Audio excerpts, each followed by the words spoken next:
Hello, everybody. Welcome to Just for Women Africa. And my name is Ololeko Amosot, the founder of Just for Women Africa. Are you pregnant? Would you love to give birth to your child outside Africa, in Europe, or in Canada, or in Mexico? Today's show will answer all those questions.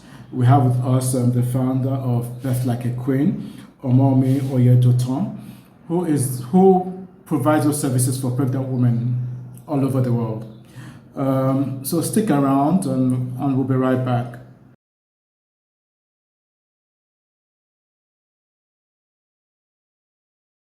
Okay, everybody, welcome back to Just for Women Africa. We have with us Omomi. Omomi, you're welcome to Just for Women Africa. Hey, thanks for having me. You're welcome, you're welcome.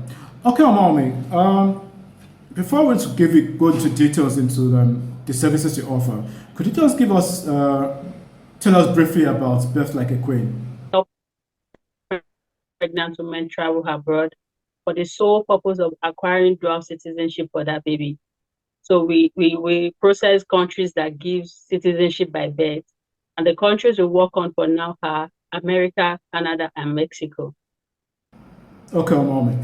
Could you tell us why did you decide to go into such a service? I mean, assisting women, in giving birth to their children outside Africa.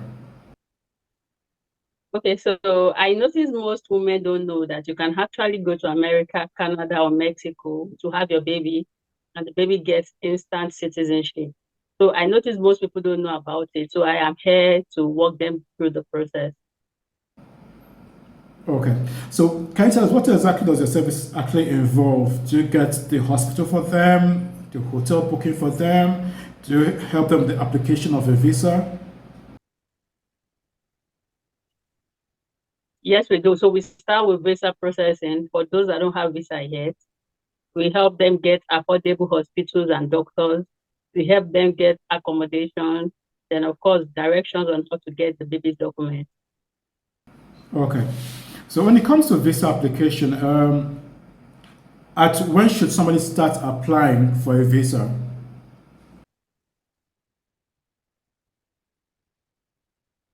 You can apply as far as 30 weeks. But for Canada, Canada takes time. You have to apply immediately you get pregnant. Then for Mexico too, you can apply latest by 24 weeks. All right, that's fine. All right. So can you tell us which countries do you assist women who are pregnant in to travel to give birth to? Okay, so for now, the countries I work with are America, Canada, and Mexico. Mexico is interesting. I did not know Mexico will be on the list. Why Mexico? Okay, so Mexico to give them instant citizenship. So with the Mexican passport, baby can go to Canada, to the UK, to Germany, to most parts in Europe without needing a visa.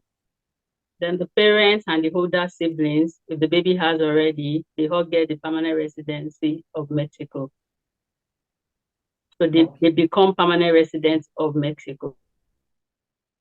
All right. So can you give us a breakdown? I mean, having to give birth outside Africa, in Mexico, and Canada, and America, How much does it involve?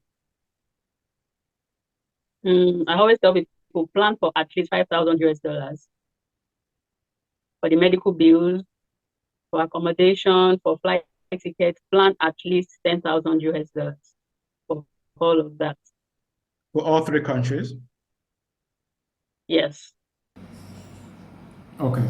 So can you tell us what happens if a mother gives birth, and let's say she's planned for vaginal delivery and she gets there and she ends up in a CS and the bills are, I mean, more than $10,000. What happens?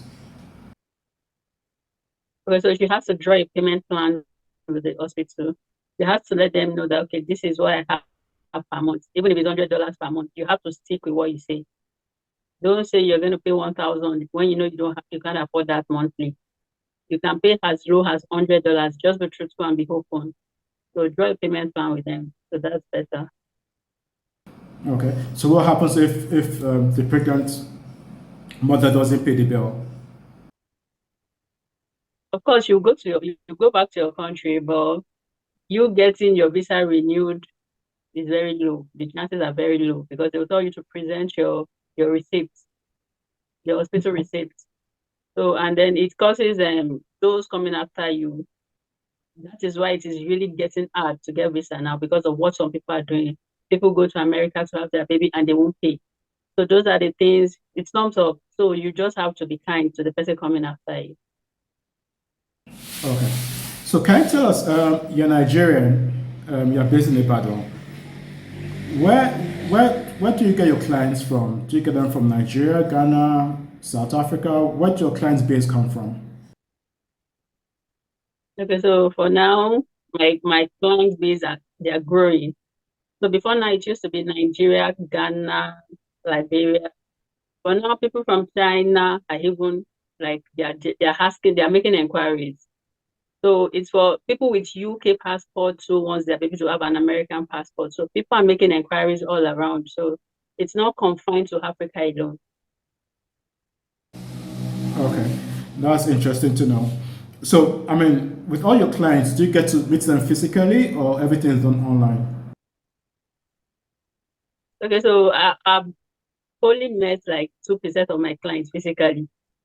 I don't see most of my clients because I'm hardly in Nigeria. So everything is online. My office is in Nigeria. You walk in, you see my staff, you see my manager. My office is in Nigeria. But seeing me personally is really, really hard. So if you're not going to walk into our office, we do everything online. So, Beth Like a Queen, what year did you start and how did you start it? Did you start with one client or people came recommending help, seeking for help? Okay, so I started this line of business 2018. So proud to now I have a travel agency where we do other types of travel. But when I went to have my baby in New York, I noticed many people don't know about this. So I started. So because I have a travel agency before, it was easier for me than I did for someone. They started recommending me, referring me, and everything. So it was easier for me to start because I had a travel agency before. Okay. So, can you tell us what are some of the challenges in starting such a business? And the challenges are, of course, you will have to be on your toes, especially for port of entry. So most women are very scared of port of entry because of what they read online. So some will tell me, as my friend said, I should not declare I'm going to have my baby. They will send me back. So you have to just let them know that be open. If they are going to send you back, I'll tell you.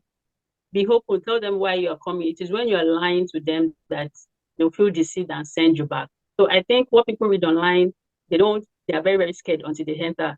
So if my client is on here, don't sleep till he enters. So that's one of the challenges I have, convincing people that you don't need to lie. You're going there to spend your money.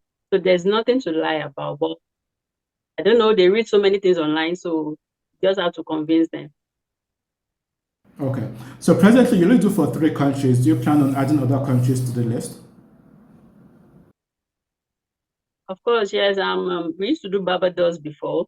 I stopped that because of some technical issues. So unlike America, you don't need a guarantor to stand for your child. Once that child is born in America, the child is a citizen of America. But for Barbados, you need a guarantor. So I don't want to go through that route. I don't want anything that will stress my clients. So the other countries I'm looking at for now is St. Kitts. St. Kitts now, I'm looking at to just to try that country too because it's a very, very good country and the passport too is one of the strongest to have. Okay, that's really nice. I never knew heard the country Saint Kitts before. This is the first time I heard of Saint Kitts. I have to go look it up. Okay, all right, Omomi. Okay, Omomi. As a round of the interview, to viewers who are watching, I would love to get in touch with you, and of course, delivery mothers who want to give birth to their children outside Africa. Could you give out your contact details on how they could reach you? Okay, so I can be reached on my number +234 8027114292.